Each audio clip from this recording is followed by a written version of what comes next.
Hey everybody, it's Wednesday, and Rhonda, and it looks like this is going to be the first day of the big heat wave, and I'm looking at the board behind you there, Yes. and those are some pretty big numbers. I know. What's the story? Not often we put 100 up twice. In Yeah, fact, that's true. It hasn't happened in about 3 or 4 years here in August. August is usually a fairly moderate month, and then usually when you get to near the end of August or middle or end, we're averaging temperatures in the low 80s. So obviously we're shooting way up. But there's this big bubble of heat in the desert Southwest that is now expanding into the Pacific Northwest.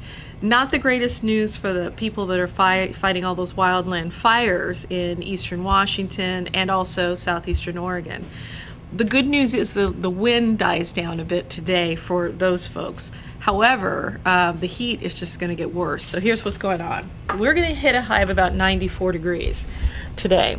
You know, it's actually been fairly warm every day. This isn't going to feel all that much different than every other day this week and into last week, because we were really been pretty close to 90 every day.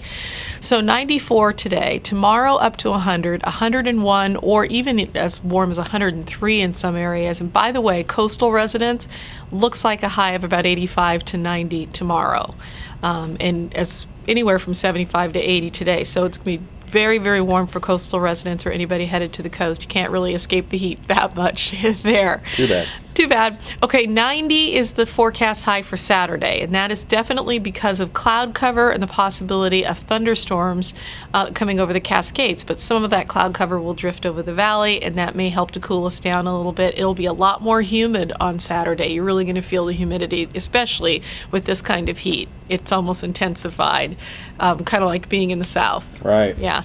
So then after that, Sunday, Monday, we're looking pretty good. Low 80s and into Tuesday. Most of the computer models all agreed early on, even when I was looking at this last week, that this would be about a 4-day heat wave, and then, or actually really it's 3, and then because Saturday a 90-degree day isn't that unusual. So Saturday after that, it is looking like a normal low 80s kind of forecast pattern as we get into next week.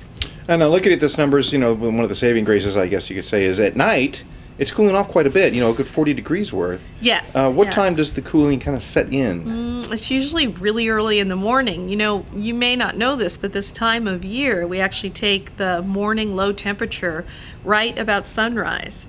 And that is when we get our coolest. So it's going to be really most of the night before we finally get down below 60 degrees. And there will probably not be many nights here coming up in the next 3 or 4 where we're below 65.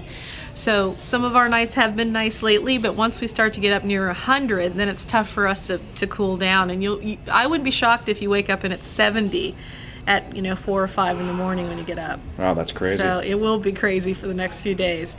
It's one of those situations that we don't see very often in August, so it'll be interesting.